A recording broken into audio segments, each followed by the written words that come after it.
How to connect Solana wallet to Tapswap.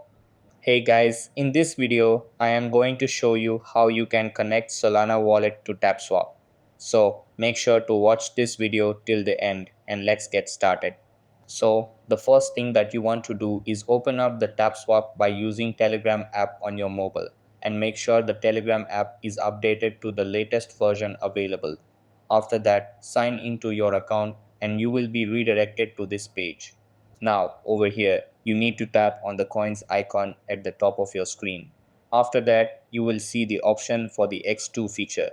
This feature allows you to connect your wallet to other applications like Solana Wallet, Turn Wallet, or Telegram. Then just tap on the Solana Wallet option to proceed. If you don't see the option, make sure your app is updated as this feature might not be available in certain regions yet.